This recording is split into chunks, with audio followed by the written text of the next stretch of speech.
Olá, pessoal, sejam bem-vindos a mais um podcast de inspiração da série Empreendedores no seu canal Inspira Sucesso. Hoje eu estou aqui com um amigo meu que é Mastermind, nos conhecemos aí nos treinamentos da Napoleão Hill. Recentemente nos encontramos, ele contou a sua história fantástica. Eu falei, você precisa vir para cá, você é um cara inspirador. Então eu quero apresentar. Antes de apresentar, Dimitri, eu falo assim, pessoal, dá um joinha aí, compartilha, escreve aqui, deixa seus comentários, porque isso é importante para nós e para quem está assistindo. Então, bora lá, vem comigo conhecer Dimitri Barros. E aí, amigo, Dimitri, seja bem-vindo. Obrigado, viu? Primeiro pelo convite. Saudação Mastermind. Obrigado pelo convite, é um prazer estar aqui. E espero poder, como diz o nome do podcast, né? Inspiração, inspira empreendedores. É isso aí. Poder contribuir um pouco com a minha história aqui. Vamos ver se a sua história inspira mesmo, né?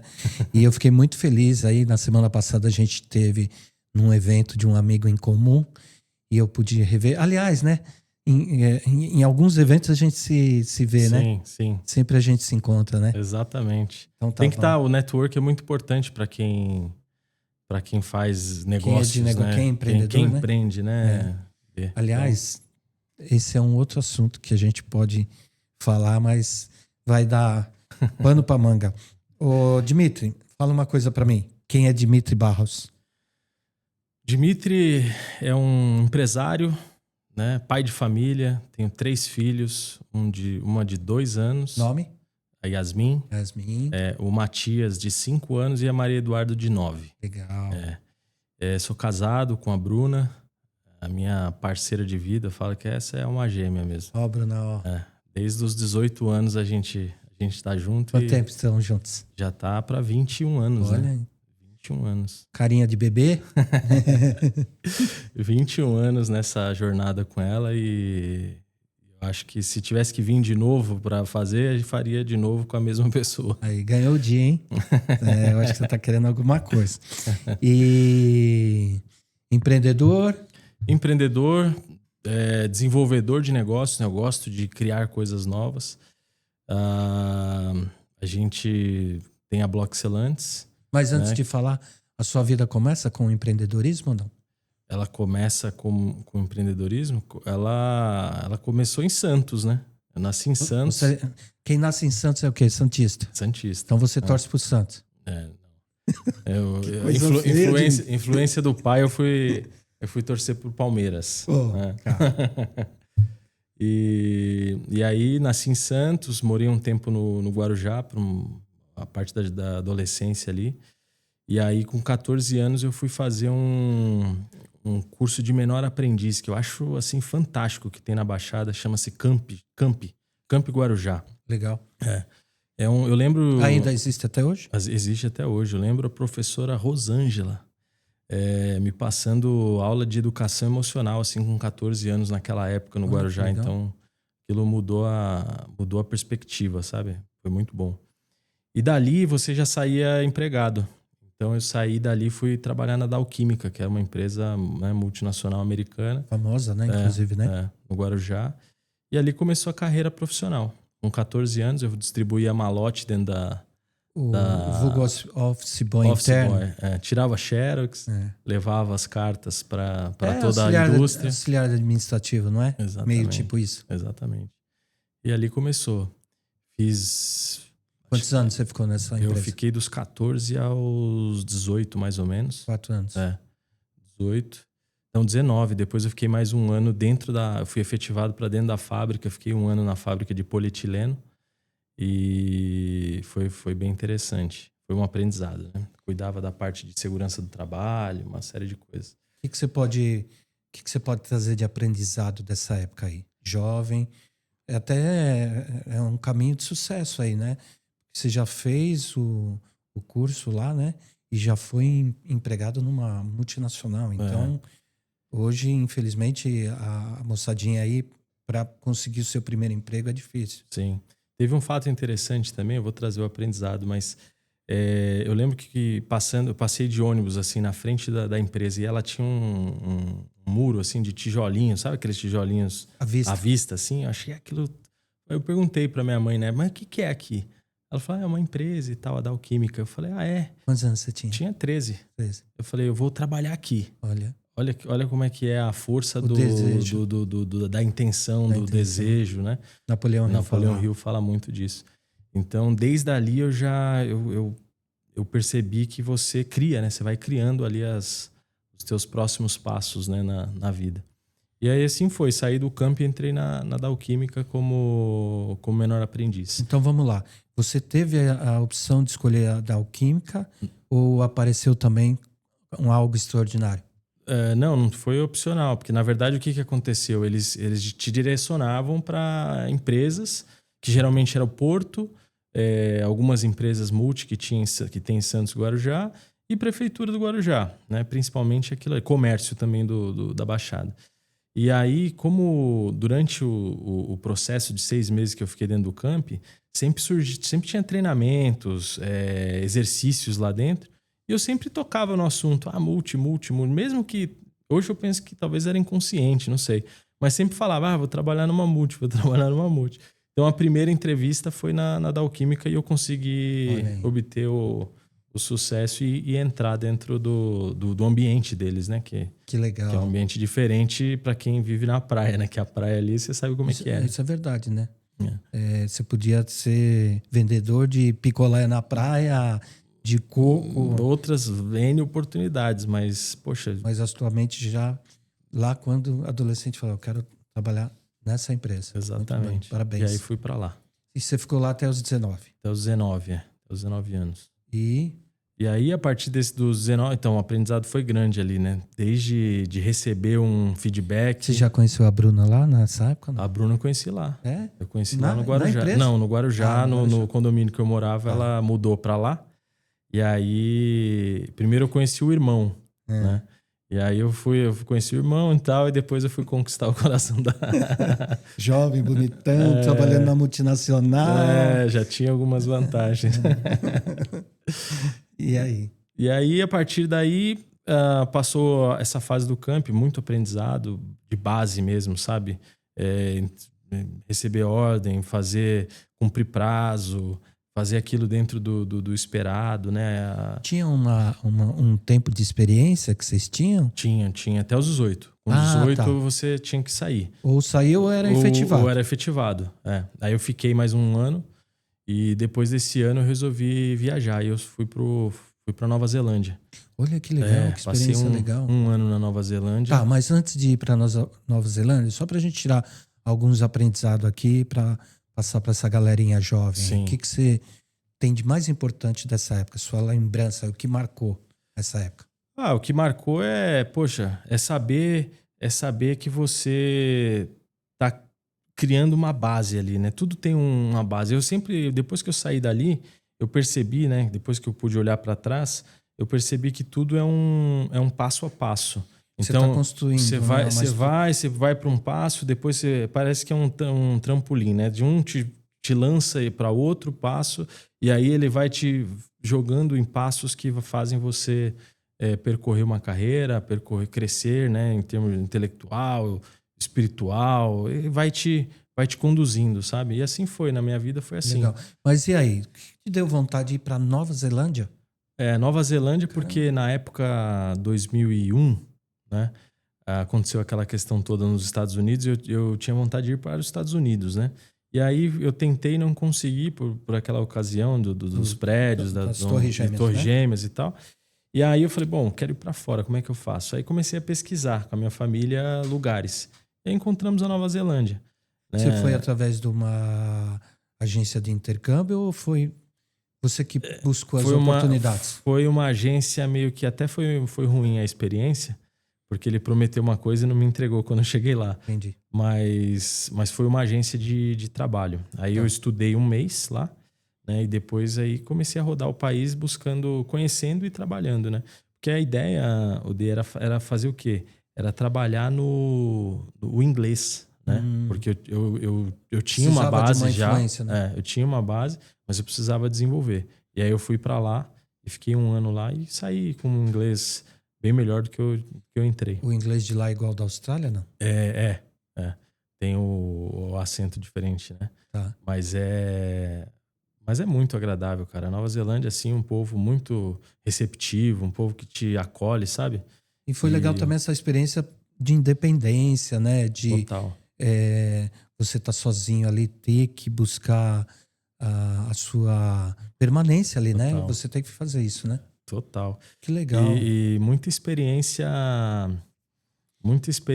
já de fé ali, viu? É? É, muita. Nossa, você falou aqui, eu comecei a lembrar de coisas que eu passei lá, assim, que... Uma coisa legal aí para contar por uma história. exemplo, a gente tava 8 meses lá já com visto de turismo, você podia trabalhar um tempo, só que aí para você trabalhar de fato, você precisava tirar um visto de trabalho, né? Certo. E aí demorou lá seus 2, 3 meses. E isso, meu, o dinheiro vai indo, vai indo, vai indo. Chegou um tempo... E aí meus pais me ligavam, né? A gente conversava. Ah, tá tudo bem? E eu, não, tá tudo bem, tá tudo ótimo. Sem grana total lá. Tava nada. Dava nada. E aí eu lembro um dia que eu fui fazer uma entrevista. Cara, eu tava com um cabelão, moleque, cabelão grandão. Eu falei, poxa, eu tenho que dar um jeito nisso daqui, né? Mas não tinha dinheiro, cara.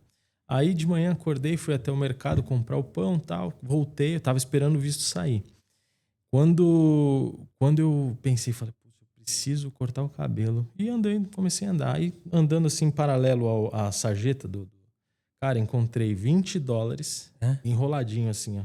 Dólares americanos ainda. Enrolado na sarjeta da calçada lá. Eu falei, puta, tá aqui, ó. É isso que eu vou cortar o meu cabelo.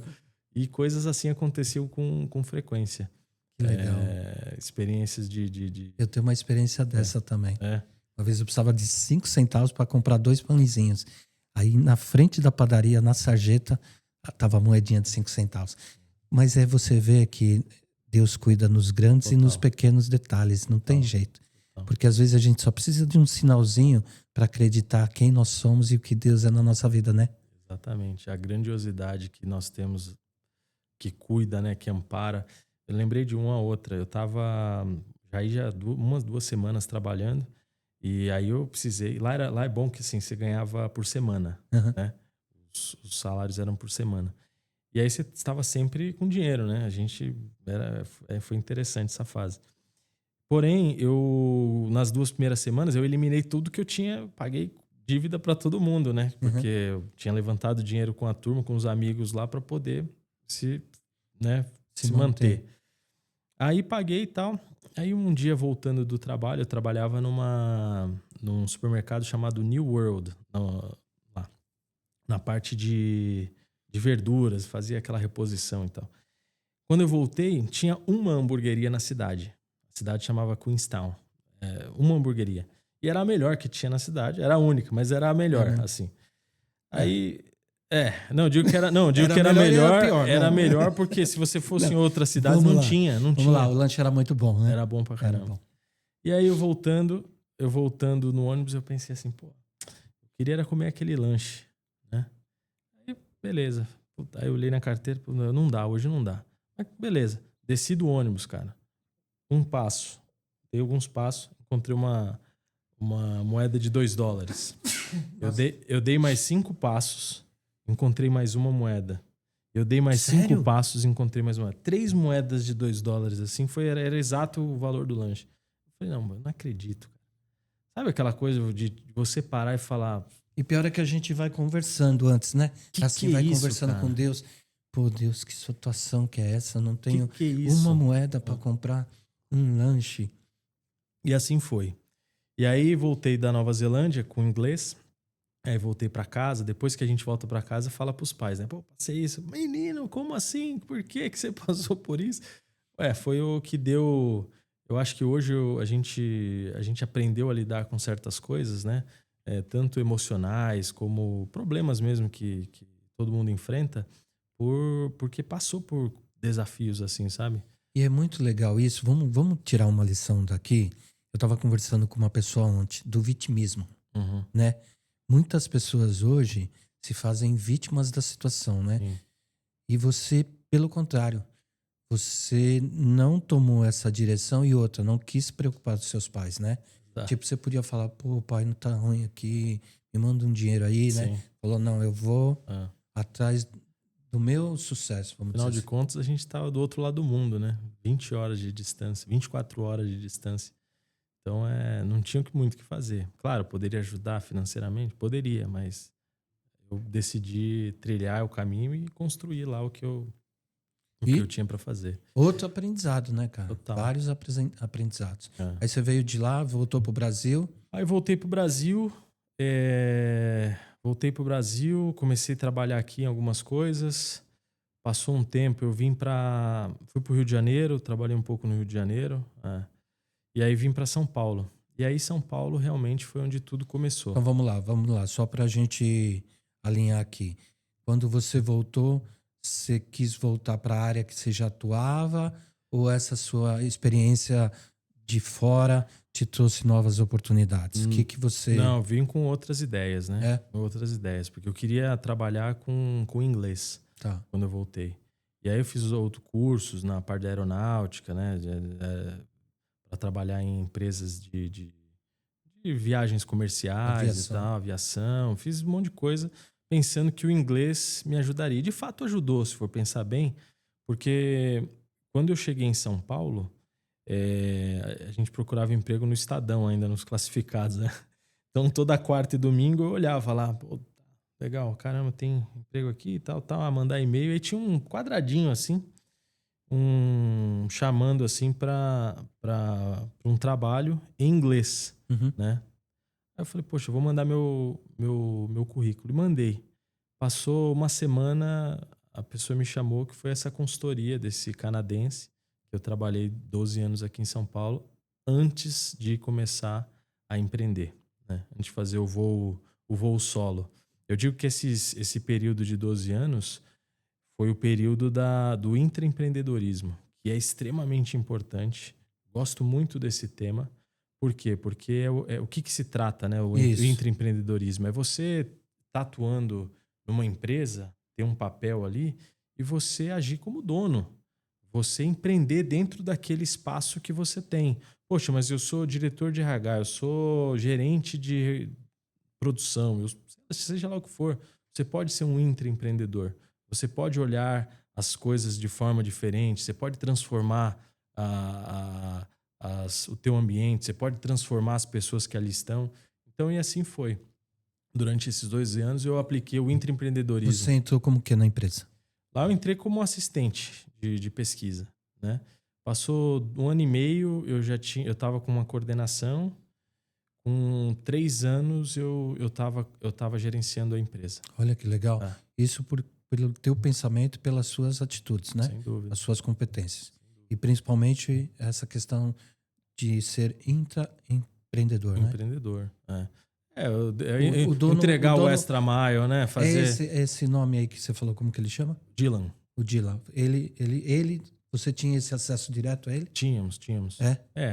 Eu tinha um acesso direto com ele.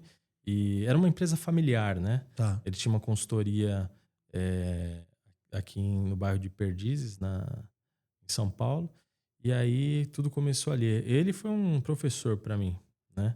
Inclusive o primeiro livro, Napoleão Hill, quem me deu foi ele. Foi ele. Ou seja, um inspirador na tua vida. Total. Ele tá vivo ainda? Sim, hoje... Então manda um abraço para ele aqui, ó. Dylan, um abraço. Você sabe tudo que eu falei aqui, eu já falei para você ao vivo, e então só tenho a agradecer a você, a tudo que você representou nesse período da minha vida. Muito obrigado. Legal. Não, Dylan é nota 10. E eu lembro como se fosse hoje. Ele chegou numa segunda-feira com um livro, assim, ele pegou o livro. Ele falou, eu estive no shopping esse final de semana e entrei numa livraria e encontrei esse americano aqui. Dá uma lida. Qual livro, você lembra? Foi quem vende. Quem vende enriquece. Que era mas é um derivado do quem pensa enriquece, né? Enriquece. Legal. E aí ele me entregou. Daí eu fui meio reticente, assim, deixei um tempo o livro lá parado. E aí eu lembro num sábado, eu sentei, acordei às 7 da manhã, peguei esse livro e comecei a ler. E aí tinha o livro tem alguns trechos separados, assim, né? São aqueles trechinhos com caixa alta para você prestar atenção.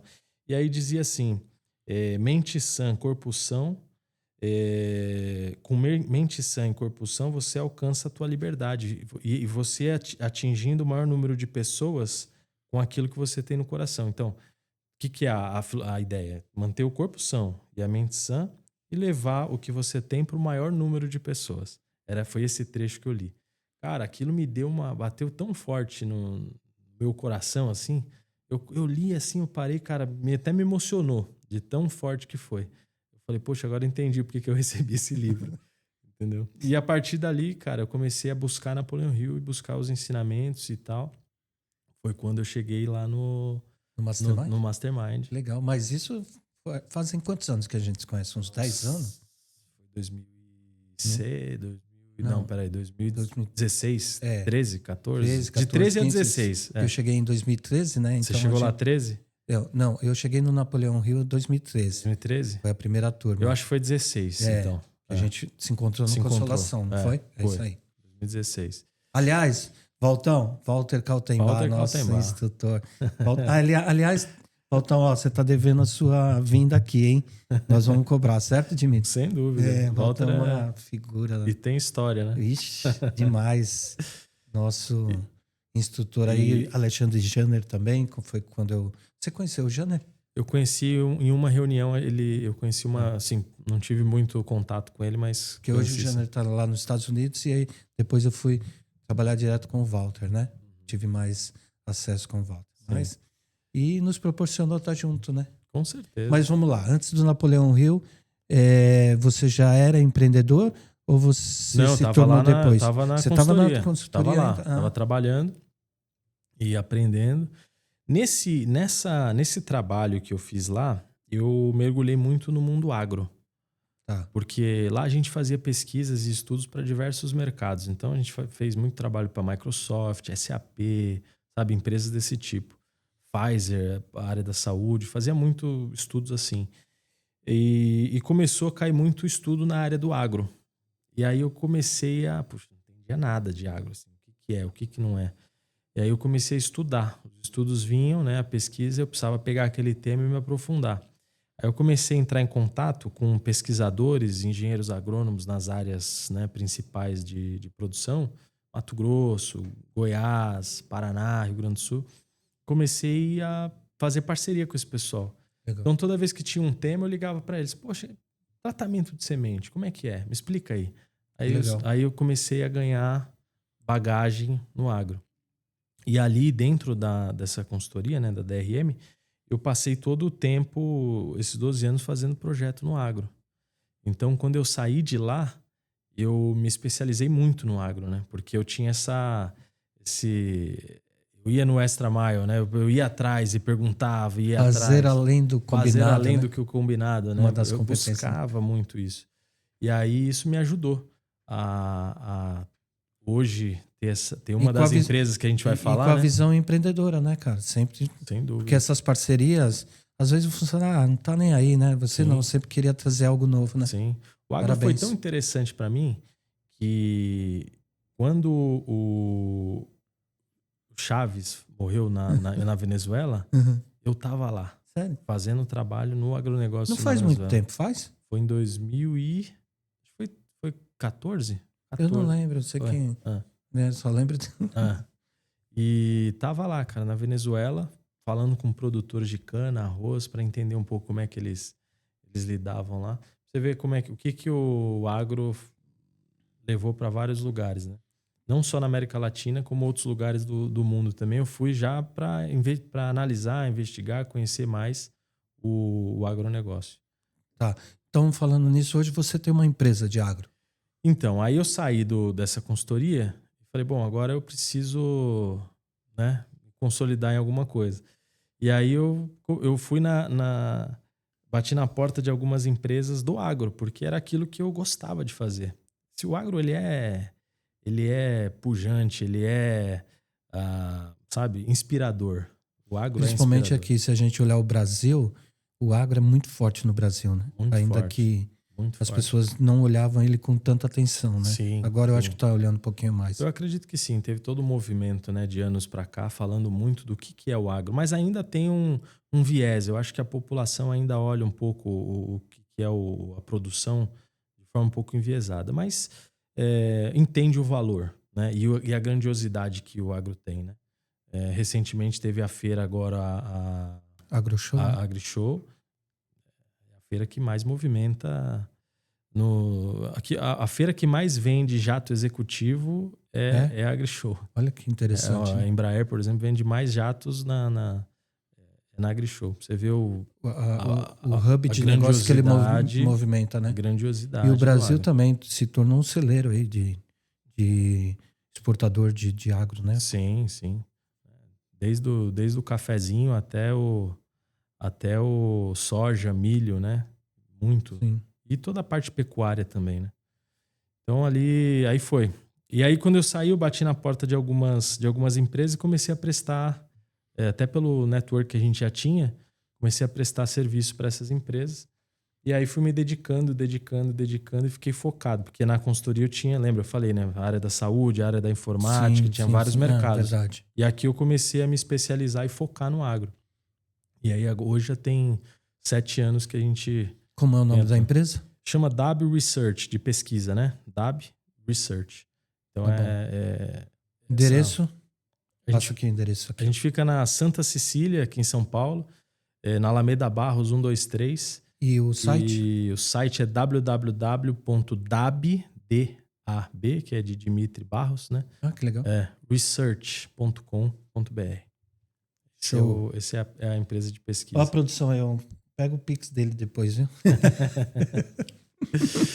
E então faz 7 anos, é isso? 7 anos. 7 anos. 7 anos, a gente vem trabalhando, desenvolvendo produtos. E foi Depois você vai falar o produto do pneu. Foi nessa fase que você desenvolveu. Então começou meio junto, na verdade. Porque eu saí, eu precisava fazer alguma coisa. Então entrei nessa linha do agro e segui.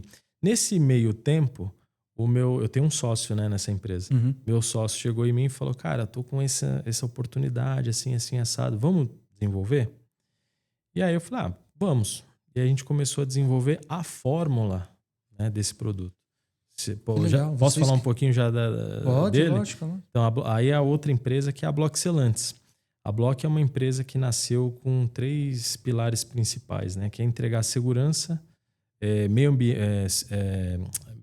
ambiente, né? Cuidar do meio ambiente, segurança e economia. Meio ambiente está ligado também à sustentabilidade, né? Dimitri, por que sustentabilidade? Porque a gente construiu um produto que é o seguinte: você aplica o produto dentro do pneu e roda de forma preventiva. Então, eu estou trabalhando com prevenção. Certo. Tá? Aplicou, rodou. Se eventualmente tiver uma perfuração, o produto ele vai agir de dentro para fora e vai fazer, a pressão vai empurrar esse gel e vai vedar o canal do furo. Ela entope o canal do furo, na verdade. Tá? É um gel. É um gel. Não tem nada químico nesse produto. Sério? Todo sustentável? Todo sustentável. Que legal. E o mais legal é que ele não tem reação química. O pessoal pensa, às vezes em contato com ar ele seca e tal. Não. Ele é puramente física. Por quê? Primeiro você aplica o produto, ele vai se distribuir em toda a banda de rodagem do pneu.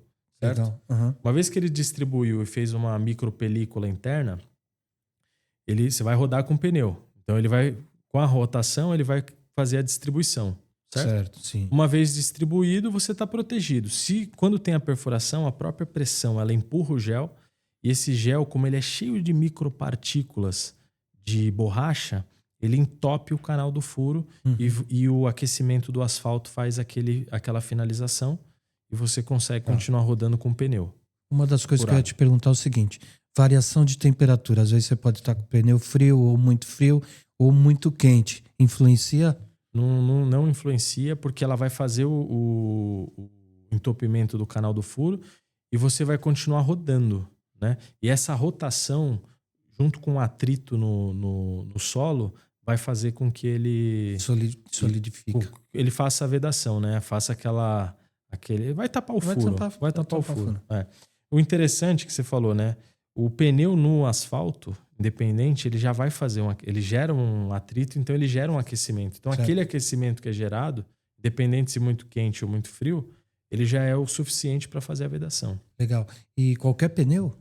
que é pneu. Então, quando a gente começou a empresa, a gente começou com o produto de moto.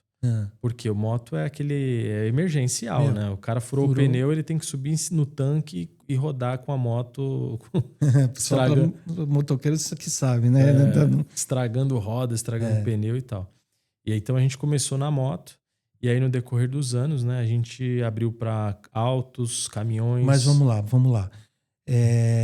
O nome do produto é o mesmo para todos. A empresa chama-se Block, aí tem o Block Motos, que é para moto, Block Car, que é para o carro, o Block Bike, que são para as bikes, legal. E o Block Pesados, que aí a gente tem 3 linhas de pesados, né? Tem o de linha amarela, que são as máquinas de construção, pá carregadeira, esse tipo de coisa. Daí eu tenho a parte de caminhões de estrada, né? Os rodoviários e os ônibus. Legal. Olha, são as 3 linhas de pesados. A gente nem tinha falado sobre isso, os ônibus também, né? Que é importante. Sim. E me fala uma coisa, onde as pessoas encontram esse produto? Hoje, no mercado de moto, qualquer motopeça que a pessoa for, ela vai encontrar. Vai encontrar. Isso Brasil afora. Então, do Acre ao Rio Grande do Sul, Você já tem essa distribuição? A gente tem distribuição. Tem alguns distribuidores nacionais, regionais e locais que fazem essa... E você continua sendo a indústria hoje? Hoje eu sou a indústria. Que legal. Onde fica a indústria? Mariporã. Que legal, cara. A gente parabéns. Produz lá, fórmula nossa. Parabéns, que legal. E aí é construção de marca, né? Então você está lá do lado, inclusive, da Bora Transporte. Bora Transporte. Mandar um abraço aqui ao meu amigo Carlos, Rodrigo. À direita da Fernão Dias, indo daqui para sentido Belo Horizonte, né? Fica à direita ali. Tiagão, esqueci Tiagão.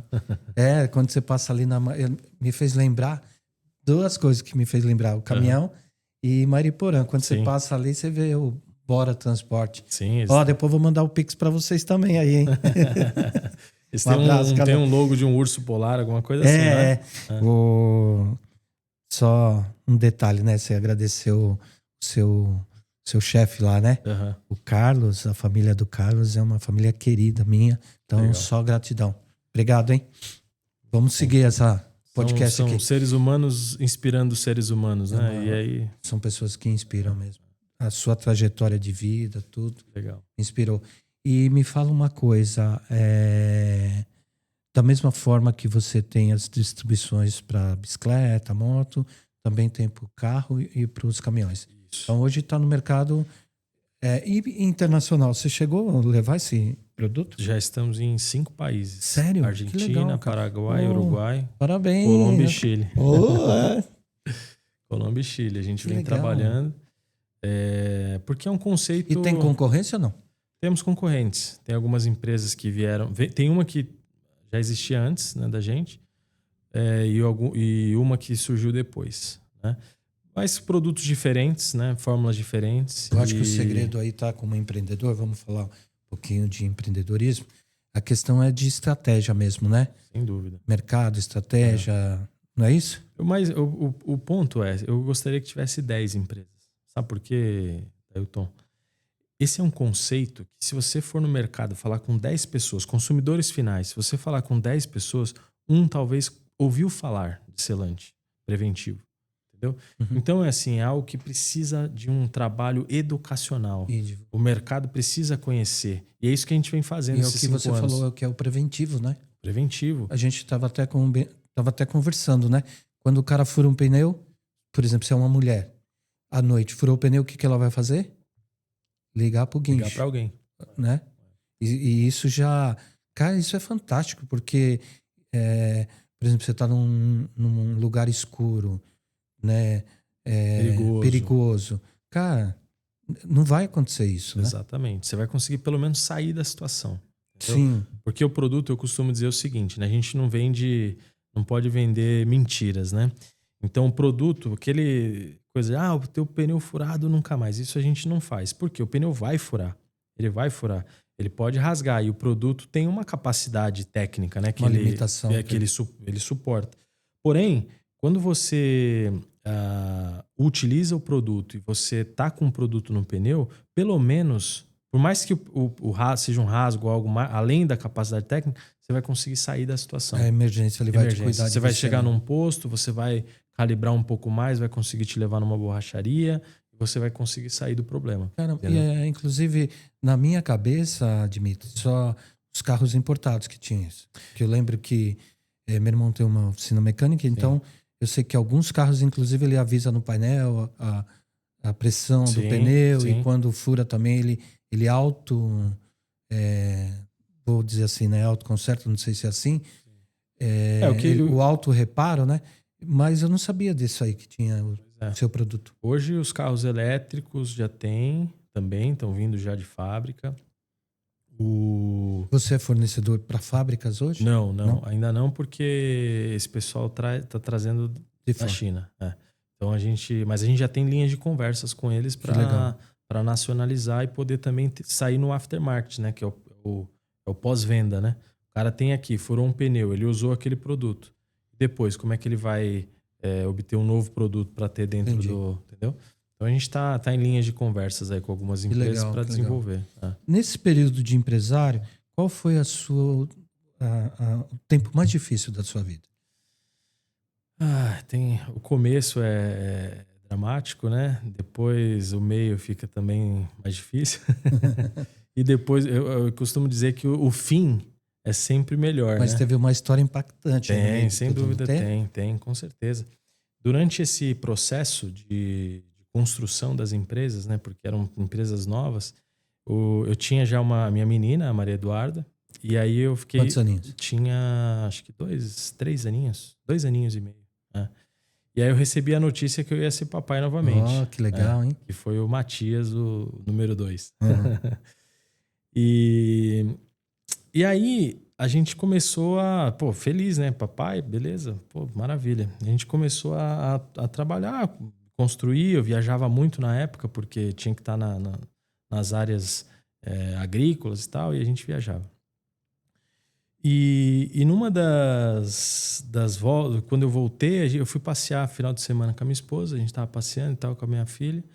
E aí, a gente estava no carro, ela sentiu um líquido assim na perna, no assento do carro. Aí eu olhei e falei, mas o que aconteceu, né? E ela não sentiu dor nem nada, simplesmente um vazamento, assim, vamos dizer. Aí, ok, fomos ao médico. Quantos meses estava de gravidez? Não, tinha 13 semanas, Nossa, assim. muito pouco. Muito, muito recente.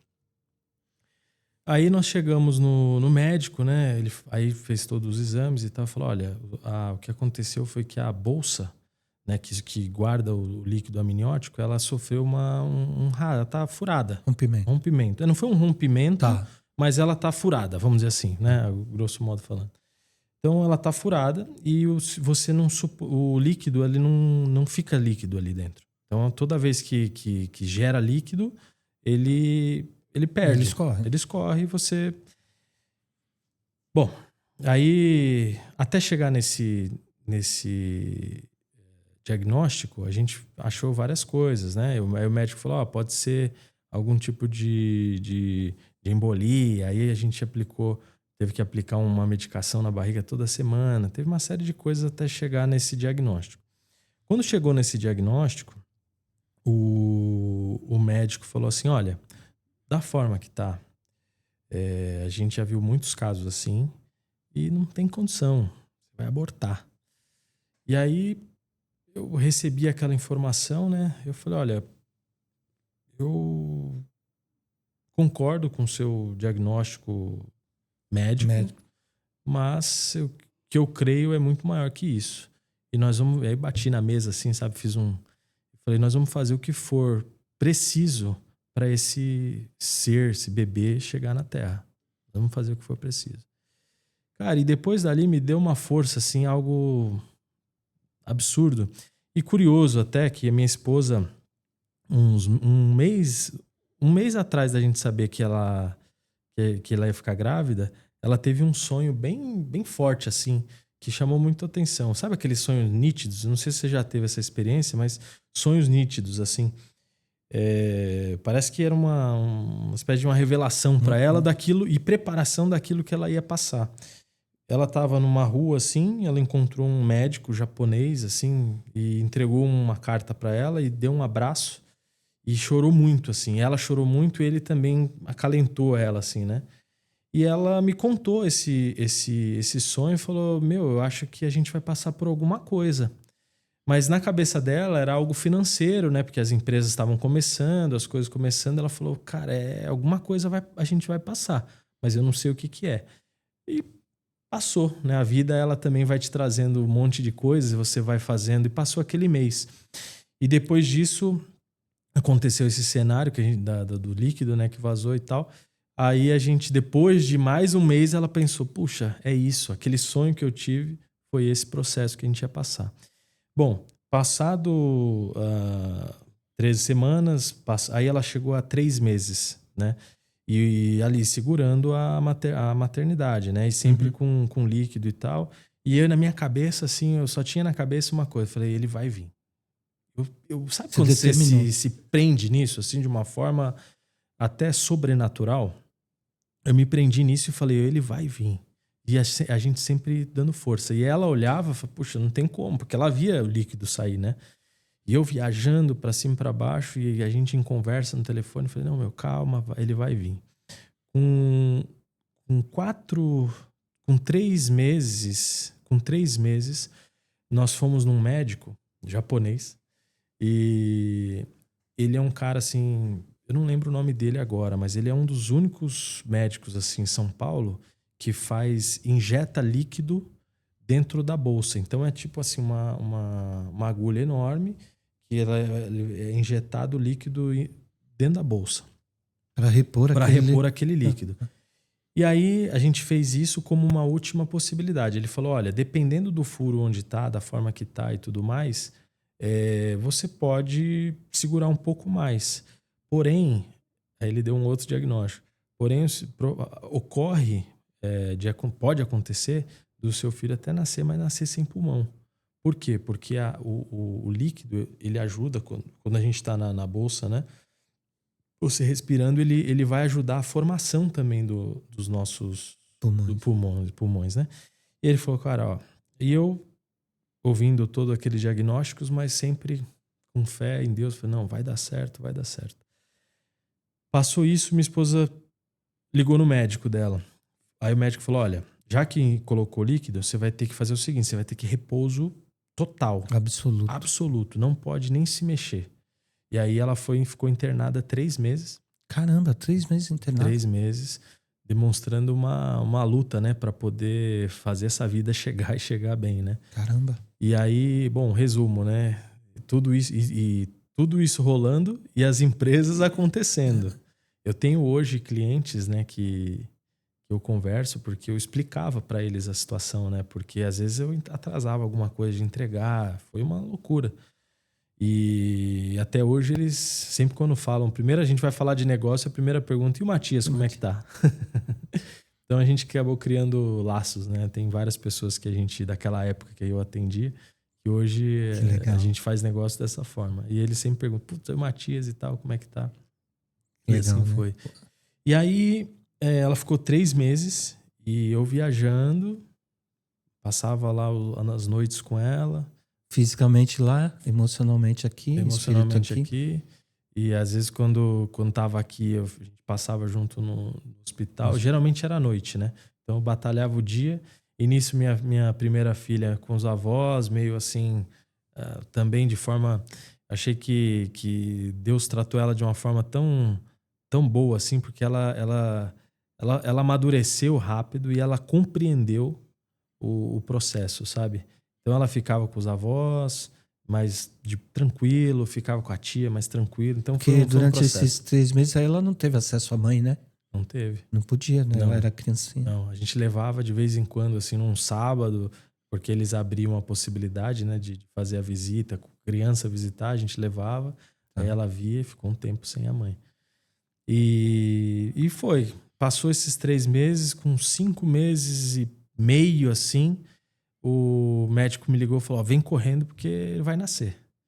Com 5 meses e meio. Então ele tinha 1 quilo. Bem prematuro. Prematuro extremo. Eu sou prematuro.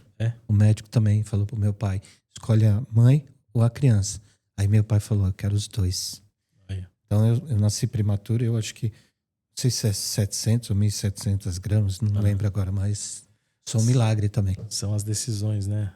as decisões. É. Seu pai naquele momento decidiu. Isso, é o que... enquanto você estava falando aqui, como a palavra tem autoridade, né? E a palavra de um pai, né? Principalmente a palavra de um pai. Porque ali o ser, ele não tem decisão nenhuma. Sim. Ele não tem atitude nenhuma, né? Quem vai tomar as atitudes foi a mãe, Sim. que decidiu ficar ali em repouso. Abrir mão, né? Abrir mão né? Que legal. Ah. E o pai, não. A autoridade de pai. Exatamente. Que muito louco. E aí com 5 meses e meio ele chegou. Matias chegou com 1 quilo, cabia na palma da mão, pequeno. E aí começou toda a segunda etapa da jornada, eu falo, né? Porque essa etapa foi quando ele saiu e não tinha como trazer para casa. Sim. Né? Ele precisava de uma série de amparos. Então ele ficou na UTI. Olha que legal, Dmitry, você estava falando. Lembra da nossa história? Um degrau, outro degrau. Essa primeira etapa você venceu. Agora, outro degrau. Uma segunda etapa. Aí ele passou por UTI, né? Ficou... O primeiro ano dele foi todo internado. Né? Numa maternidade aqui em São Paulo, inclusive, assim, de alto nível. Que eu digo que primeiro Deus, depois os médicos e a condição tecnológica, né? Fez com que desse certo, né? Porque aqui, nessa maternidade, o índice de vingar, né, prematuros extremos é muito alto. Então a gente estava no lugar certo, assim, graças a Deus. Deus preparou tudo. Tudo preparado. E nesse primeiro ano foi UTI. Então era aquela paciência, era uma novela, porque você não tinha muito o que fazer. Ele estava ali passando dia a dia, o passo a passo. No 4º mês, e nisso diversas situações ocorriam, né? Mas no 4º mês a médica chegou para nós e falou assim, ele vai ter que, como ele está muito tempo entubado, você vai precisar fazer uma traqueostomia e uma gastrostomia. Esses 4 meses ele ficou entubado. Ficou 4 meses entubado. E aí eu falei... Aí a gente ficou com medo, né? Falei, gastrostomia? Poxa, ele vai só se alimentar por aqui? É um dispositivo que vai direto pro estômago, né? A comidinha, então você passa por ali, ela cai direto. E a tráqueo, porque essa parte aqui toda dele, da traqueia, ficou fechada, né? Por conta do tubo. O tubo danificou E aí teve uma... Me faltou agora o termo técnico lá, mas fechou 98%. Então ele precisou fazer uma traqueostomia. E, cara, cada coisa assim que a gente passava era um desafio, porque quem decidia se vai fazer a traqueostomia era o pai e a mãe. E aí os médicos nos instruíam, olha, vai acontecer isso, assim, assado, Nossa, assim, você já assado. pensou uma coisinha pequenininha, né? Aí você fala, poxa, faço ou não faço? Né? Isso vai ser bom de fato ou não? Né? E aí, sempre fé e muita oração, assim, pedindo para Deus direção. O que eu faço agora? E assim foi. Durante esse ano inteiro, ele passou por diversas situações e ele foi para casa com toda a equipe médica. Sério? Ele ficou em casa com aquele Home care. Né? Então, em casa ele tinha toda a parte de enfermagem, visitas médicas. Ele estava internado em casa. E aí foi. Tinha os balões de oxigênio, usou oxigênio por muito tempo. Passou todo esse processo. Então vamos lá. Igual a pergunta lá dos seus amigos do agro. Como tá o Matias hoje? Hoje o Matias, ele tem 5 anos, o cara tem uma energia. É? Ele tem uma energia que quem conta a história dele assim, você não diz. Graças a Deus ele ficou sem nenhuma sequela. Nada. Louvado seja Deus. Nada, nem visão, que às vezes eles falavam, né? Olha, pode ser que ele fique com uma visão, seja estrábico, seja por conta da precocidade, né? Que ele veio. Sim. E nada. A única coisa para falar que não, a voz dele é meio rouquinha, porque ele usou muito tempo a tráqueo. Uhum. E aí é a única coisa. Mas Matias hoje, assim, é um cara de uma inteligência, cara. Uma inteligência. Puxou o pai ou a mãe? Uma sagacidade, a mãe. Uma sagacidade, cara. O cara ele é ávido, sabe? As médicas com poucos meses assim, ele falava, nossa, ele tá aqui pequenininho, não se mexe, mas ele tem um olhar, sabe, que envolve, ele tem um magnetismo muito forte. Esse é o Matias. Quero conhecer o Matias, você vai conhecer. E depois disso, aí passou todo esse processo em casa, nós fizemos a cirurgia para tirar a tráqueo, né? Foram mais 3 meses internados para poder tirar a tráqueo. Inclusive, eu quero agradecer uma pessoa especial, se você me permite, que é a doutora Saramira Borradana, que é uma médica, assim, que eu falo que ela... Sabe aquelas pessoas que vêm com missão de Deus? Tá. Então vamos ao Thor? Lembra do Thor? Do elogio? Agora você me pegou, né? Eu lembro, mas eu não... Traços, objetos, né? Agradece ela aqui nessa câmera aqui, ó. Eu vou agradecer. Fala pra ela. Doutora Saramira, eu quero agradecer você. Não lembro direito do passo a passo, mas eu vou agradecer de qualquer forma, que é de coração. Eu quero agradecer você por trazer a vida do Matias. Essa mulher tem missão de vida. Eu falei para você já, doutora, mas parabéns pela sua missão em salvar crianças, em tirar traqueostomia, fazer com que elas tenham vida mais plena. Então eu agradeço muito a você e toda a sua equipe por tudo que você fez. Foi assim fundamental. Sabe. É aquela preparação, Lê. Aquela preparação que você falou, que Deus prepara, é exatamente isso. O melhor lugar, a melhor médica. No Brasil, não tem quem faça o que ela faz do jeito que ela faz. Uhum. Entendeu? Então, assim, tudo bem organizado, bem preparado para ele passar por tudo aquilo que ele passou e hoje está, sabe, inspirando e fazendo que legal. E colocando energia na Terra. É impressionante. E a irmãzinha chegou depois de quanto tempo? E tem outro fato. Aí, posso te contar? Pode. Vai demorar umas 3 horas de podcast. Mas assim, a terceira... Parte 2? A terceira foi uma bênção. Por quê? Ele faltou líquido. E a minha esposa, na primeira, a Maria Eduarda, também chegou com umas semanas antes, assim, de prematuridade. Por também um pouquinho de falta de líquido. E aí, o que ficou na cabeça da Bruna? Poxa, eu tenho alguma coisa que é comigo a questão, né? Sim. E aí, o pessoal brincava, olha, amigos, tal, família... não tenha outro filho, porque se você tiver, pode ser um problema. Primeiro você já teve uma amostra. O segundo foi tudo isso. Se você tiver um terceiro, você pode ter problema. Perfeito. A gente com o Matias internado. Aí a Bruna me fez o teste. Grávida. E aí eu perguntei pra Deus, falei, nossa, mas poxa Deus, eu pensei em ser pai, mas 3? E qual a diferença do Matias? Tem 2 anos. 3 filhos, né? Eu falei, caramba.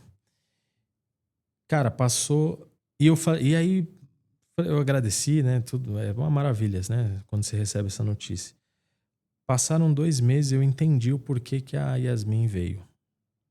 Eu falei pra Bruna, essa vai ser a sua período de gestação a mais perfeita que você já sonhou. Aí ela falou, mas por que você acha isso? Eu falei, porque Deus vai te presentear com isso. Eu tenho certeza absoluta. E assim foi. Cara, a mais linda gestação, assim, de processo, né? Não que as outras, mas tudo perfeito. Aí chegou no final, olha como Deus age. Olha como as coisas são. Faltou líquido nos outros, né? Nessa gestação, a médica, ela foi fazer a última ultrassom. A médica falou assim, olha, corre no teu médico, porque você tá com líquido a mais na bolsa, você tem um problema. Aí ela foi no médico, o médico falou, não, tá tudo bem, tem um pouco a mais sim, mas tá tudo bem. O que eu entendi com aquela mensagem? Era Deus falando pra ela, falou, fica tranquila, que o problema não tá com você. Aquele processo que você passou foi um processo que vocês tinham que passar, né? E eu tô cuidando. Tá tudo sendo cuidado, tá tudo bem. Cara, a terceira foi linda, ela é uma figura, a Yasmin, ela... Então é a Maria Eduarda com essa maturidade, sabe? O Matias com essa sagacidade e a Yasmin trouxe esse esse reavivamento, né? Foi lindo. Aqui, vou te dar um livro, né, que tem 14 histórias também, mas sabe o importante, Dimitri? Olhando a tua história e vendo teu depoimento, a importância da família, né, cara? E ninguém é empresário bem-sucedido se for mal-sucedido no lar, né? Toda essa dificuldade, todo esse desafio que você passou e como empresário, né, você manteve firme a família. Porque muitas horas isso pode faltar a inteligência emocional, né, a fé, a crença e a determinação, cara. Eu vejo isso muito forte em você, Dimitri, o desejo mesmo. Sim, sim. E a decisão, que é muito importante. Eu acho que decidir pelo aquilo que é o melhor, tanto para minha empresa como para a vida da minha família, para minha vida. Parabéns, viu? Obrigado. Você é uma inspiração. Maravilha. Parabéns, meu amigo. Obrigado. Sucesso, viu? Espero que essas histórias aí também te inspirem. E Obrigado, quem sabe aí, no próximo livro, vem você, hein? Ó, opa, deu um insight aqui agora, hein? Que De legal. a gente fazer a próxima série aí do Inspiração, volume 2, que era a sua história e da Bruna aqui nesse livro. vou agradecer. E a foto de vocês lá, hein? Obrigado, Cara, viu? prazer te receber. Parabéns pelas tuas empresas, parabéns pelo teu negócio, parabéns pelo quem você é e se tornou. Obrigado. Esse pai aí presente, né? Esse marido presente, esse empresário bem-sucedido, cara. Fico feliz por ser seu amigo, viu? Obrigado, Léo. Eu queria que você deixasse aqui as últimas palavras, então, no recado para quem está te assistindo, né? Uma mensagem que você pudesse deixar aqui. Bom, acho que tudo que eu contei aqui, né? O processo aí da vida, acho que é isso. Acho que a vida, ela é um processo, né? E chega no fim aquele que consegue se preparar, né? E tá cada vez mais forte para passar esse processo.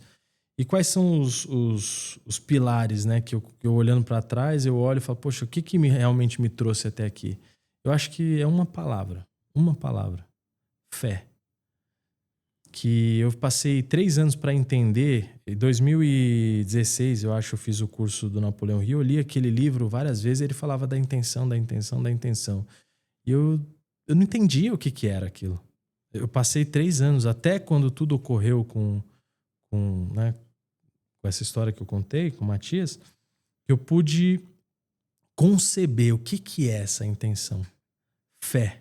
É fé, ter fé naquilo que você não enxerga. Você tem um empreendimento, você quer fazer ele acontecer, é colocar ação. Fazer acontecer, falar com pessoas e traçar o teu passo a passo, sempre com fé. Porque o próximo passo não está na tua mão, está na mão de Deus. Ele vai preparar o próximo passo e você dê o próximo passo. Poxa, mas eu não estou vendo o chão ainda, mas dá o próximo passo. Sabe? Acho que essa é a grande mensagem. Legal. E você me contou, né? Quantas pessoas oraram por você, Nossa, né? Cara. Então, Nossa. Daria mais um podcast aqui. Cara, muito obrigado, viu? Valeu, meu irmão. Prazerzão te receber, viu? E que bom que a gente tá junto aí nessa caminhada. Sempre. Tá bom? Deus une as pessoas certas para fazer as obras certas. Duas frases que eu quero trazer aqui, baseado no que você falou. Primeiro, quem conhece o propósito, suporta o processo. E outra, ótimo resumo. Deus não une pessoas, Ele une propósitos. Tamo junto. Pessoal, obrigado. Mais um podcast e até o próximo. Até mais. Valeu!